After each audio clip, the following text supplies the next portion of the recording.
Welcome to This Explainer.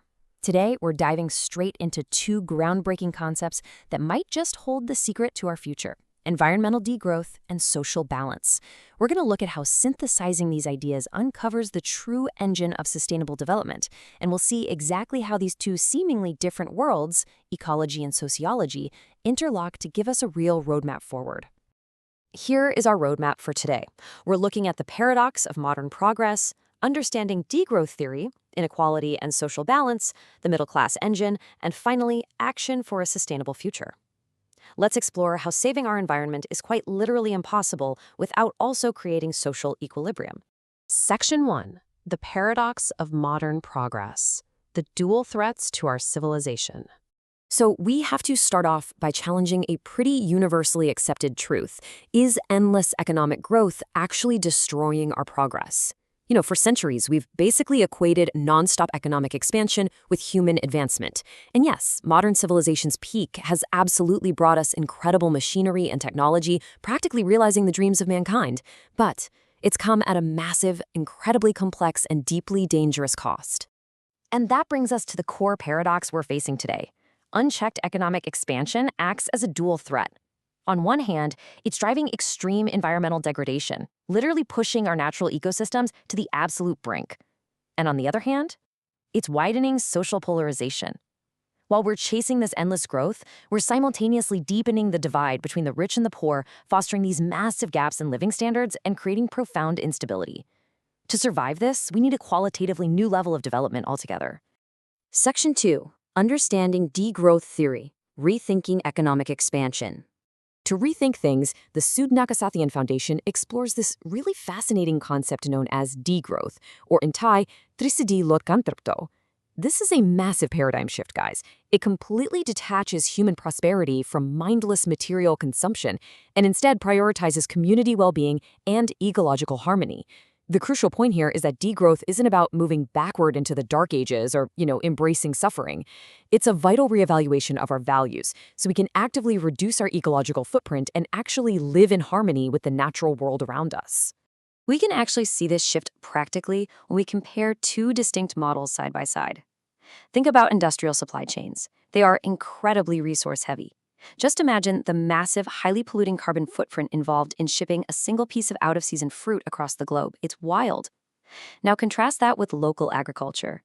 It utilizes simplified, community-based supply chains that are deeply sustainable and leave a vastly lower ecological footprint. By restructuring our economy to prioritize the local level, communities can drastically reduce their dependence on those planet-draining heavy industries.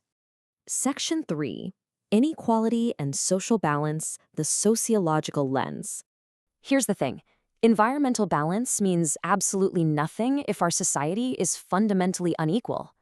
Back in 1987, the UN's Brundtland Commission really hit the nail on the head.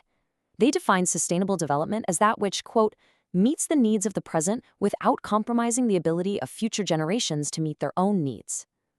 This foundational idea reminds us that sustainability isn't just about planting trees or cleaning up the oceans. Eradicating poverty, combating inequality, and fighting social injustice are just as critical as fighting climate change. Because if people are deprived of the basic conditions for building a decent life, our entire global stability is threatened. To understand this inequality a bit more objectively, we can look back at Karl Marx's classic academic framework. He observed industrial society splitting into two main, often totally hostile camps based strictly on economic conditions. On one side, you have the bourgeoisie, the people who own the factories, the land, and the means of production. On the other side is the proletariat, the massive labor force who really have nothing to sell but their physical labor just to survive. This rigid class affiliation basically dictates who gets preferential access to material benefits and who just gets left behind. But, inequality isn't purely about money. Sociologist Max Weber expanded on this idea with his 3 pillars of social hierarchy. He argued that inequality is definitely driven by wealth and economic status, sure, but also by power, which is your direct influence over others, and prestige, your overall social status. Think of a highly respected community teacher with low wealth but incredibly high prestige. Or, on the flip side, a corrupt official with immense power but absolutely no respect. These 3 intersecting forces determine the actual hierarchical structure of a society, dictating who really gets access to life's limited opportunities. Moving on to Section 4, the middle class engine, the stabilizing scale of society. So how do we actually solve these dangerous extremes of wealth and poverty to achieve true sustainability? Well, the answer has actually been known for millennia. Even in antiquity, the philosopher Aristotle noted that the addition of middle class turns the scale and prevents either of the extremes from being dominant. He deeply understood that the best political community is formed by citizens of the middle class.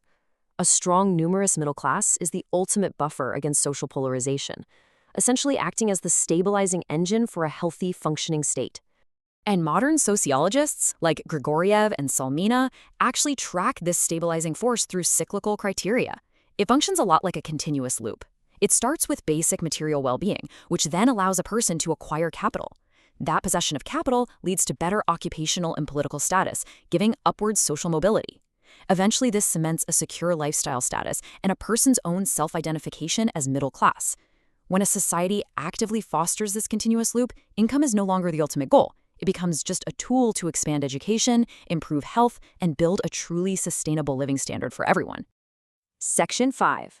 Action for a Sustainable Future. Synthesizing Theory into Practice. Okay, so how do we actually synthesize all of this theory into practice today? Getting this balance right requires a two-pronged approach. Step 1, it demands top-down participation from the government level to implement wide-scale regulations. And step 2, it requires bottom-up individual action through major shifts in our daily consumer habits. We absolutely need both to succeed. Let's talk about that top-down step first. Government action. Governments can take decisive action by legally mandating carbon footprint labels. Just imagine walking into a grocery store, picking up a product, and knowing exactly how much carbon dioxide was emitted to make and ship that item directly to you. That kind of transparency totally empowers consumers to make eco-friendly choices on the spot. Plus, it gives the state a hard, quantifiable regulatory database to monitor and actively penalize the absolute heaviest polluters. Now for that bottom-up step, the individual. Be honest. Have you noticed how full your closet is while the environment pays the price? We have to personally reject fast fashion. It's an industry built completely on rapid production, rampant materialism, and just massive waste. Instead, we really need to embrace circular fashion.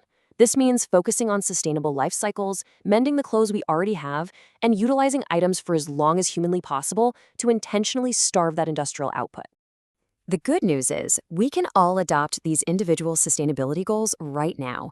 Buy local products to shorten those supply chains.